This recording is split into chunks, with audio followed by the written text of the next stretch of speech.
Балалар, бүгін бізде 14 наурыз көрісу мерекесі, амал мерекесі болып табылады екен, балалар?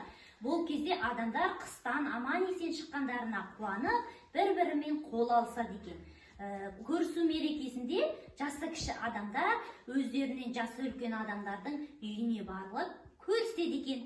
Бұл күні барлығы бір-бірінің өкпе реніштерін ұмытып, бір-бірін кешіреді екен.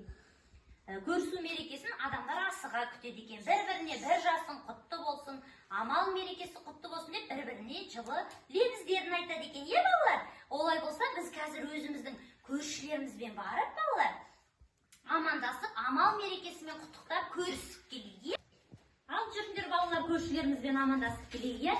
Сәлеметсіздер ме? Мерекелеріңіз құтты болсын. Сәлеметсіздер ме? Кәні көршілерге қаппай, кәні балалар, көршілерді қарсы алайық, амандасайық. Бүгін көрісу мейрамы ғой, кәні ендеше. Бір жас құтты болсын, амал мерекесі құтты болсын, қыстан аман есен шыққанымыз құтты болсын. Кәні балалар, бір-бірімізге көрсек, кәні бір-бірімізге көрші балалармен амандасыңдар. Амандасағы. Кәні амандасақ құшақтар. Ой, жақсы. Ой, жақсы, тамаша. Келе ғой, Кәні. Имаша, келе ғой. Кәні құшақтаймыз бір-бірімізді жақсылап. Мереке құтты болсын деп бір-бірімізбен көрісейік, кәні құшақтаймыз. Ой, міне Ой, жақсы, тамаша. Келе ғой, Бегімай, келе ғой. Мереке құтты болсын, Ой, жақсы, бір-бірімізбен құшақтасып амандасамыз, Қош келдіңіздер, дастарханға отырыңыздар. Кәні жүріңдер балалар, көршілерге отырғызыңдар қонақтарды. Кәні дастарханға отырады. Алдыда балалар, міне көршілерімізді құттықтауға келіп қапты. Міне қазір Наурыз көже береміз, балалар. Алдыда бізде Наурыз мерекесі келе жатыр, ұлыстың ұлы күні. Наурыз мерекесі қазақтың жаңа жылы деп есептеледі, балалар. Біз білеміз ғой, жылда қазақ өйтігілер, о күні ұлттық ойындардан ойын ойнаймыз, ат жарысы өтеді, үлкен той болады, той тойлаймыз Наурыз мерекесінде. Наурыз мерекесі жылдың басы. Наурыз айында мал төлдейді, жанару басталады. Ең бірінші төлдеген малды ешкімге бермейді екен қазақта. Оны Наурыз төл деп атаған екен балалар. Сонымен бірге Наурыз күні қар жауса жақсылықтың белгісі. Наурызша деп атайды. Наурыз күні балалар біз 7 түрлі тағамнан Наурыз көже пісіріп ішеміз. Біздің ұлттық тағамдардан дастархан жайып, міне осылай келген қонақтарымызды дастарханның төріне отырғызып қарсы аламыз. Наурыз көжені тойып ішу керек деп есептейді. Кем дегенде 3 үйге барып Наурыз көже ішу керек екен. Ендеше Наурыз көжеден көршілерге дәм татқызып отырайық, балалар. Наурыз мерекесіне кәні көршілерге кәні өзіміздің жаттаған жыр шумақтарымызды айтып беріңізші, балалар. Кәні айтайық. Наурыз келді, Наурыз келді жеріме, барлық бақыт тілейміз, бүкіл қазақ еліне. Жақсы, балалар. Енді әніміз бар еді ғой, қазір Наурызға жаттаған. Кәні әнімізді шырқап берейік көршілерге. Одан кейін біз де көршілерге қонаққа барамыз, балалар.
Енді балалар, Наурыз көжемізді ішіп алғаннан кейін қазір көрші ауылға барып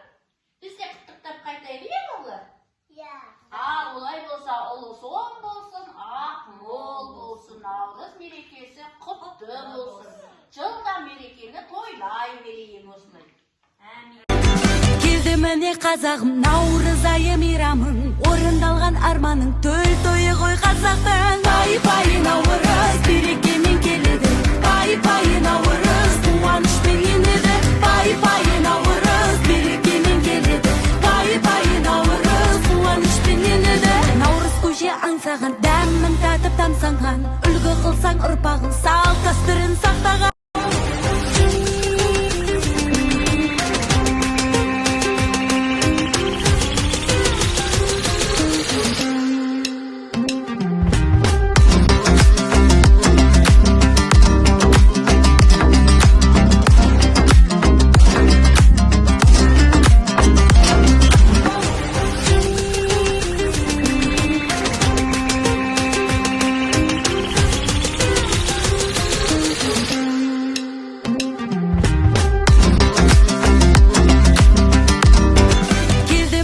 Қазағым, наурыз айы мейрамың, орындалған арманың төл тойы ғой қазақтың.